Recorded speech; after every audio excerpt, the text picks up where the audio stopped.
Dear students, এটা বহুত গুৰুত্বপূৰ্ণ বিষয় লৈ তোমালোক সকলোৰে সন্মুখত ভাবিলোঁ এটা ডিছকাশ্যন এটা কৰি দিওঁ।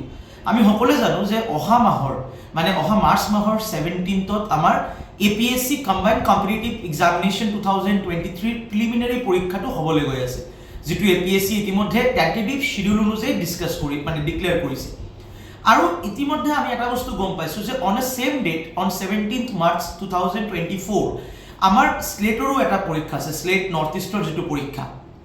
এতিয়া বিষয়টো হৈছে যে এই বিষয়টো লৈ যে এটা ছেম ডেটতে দুয়োটা গুৰুত্বপূৰ্ণ পৰীক্ষা, কাৰণ প্ৰায়ভাগ ষ্টুডেণ্ট যিসকলে APSC কম্বাইণ্ড কম্পিটিটিভ পৰীক্ষাত এপিয়াৰ কৰিব তেওঁলোকেও প্ৰায়ভাগ ষ্টুডেণ্টে আকৌ স্লেট নৰ্থ ইষ্টৰ যিটো পৰীক্ষা তাতো এপ্লাই কৰি ৰাখিছে। আৰু স্লেটৰ যিটো এক্সাম ডেট অন 17 মাৰ্চ এইটো তেওঁলোকে যোৱা নৱেম্বৰ মাহতে ডিক্লেয়াৰ কৰিছে।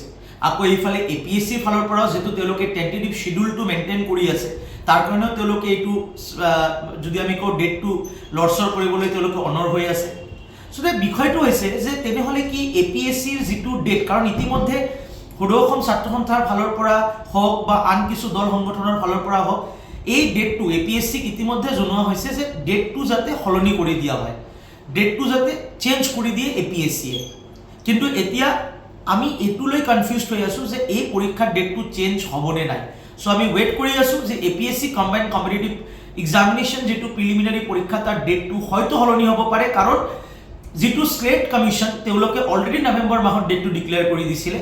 চ' এইটো বিষয় লৈ এতিয়াও বহুত ষ্টুডেণ্টে মোক কমেণ্ট কৰি আছা। চ' আমি পৰ্যায়ক্ৰমে এই বিষয়টোৰ ওপৰত যি নতুন আপডেট আমাৰ লগত আহে আমি দি থাকিম। তোমালোকে কিন্তু নিজৰ প্ৰিপাৰেশ্যনটো ভালকৈ যেনেকৈ কৰি আছা তেনেকৈ কৰি থাকা। নতুন আপডেট যি আহিব আমি নিশ্চয়কৈ তোমালোকক জনাই ৰাখিম। RJ24/7 নৰ্থ ইষ্টৰ লগত এনেকৈ আগবাঢ়ি থাকা।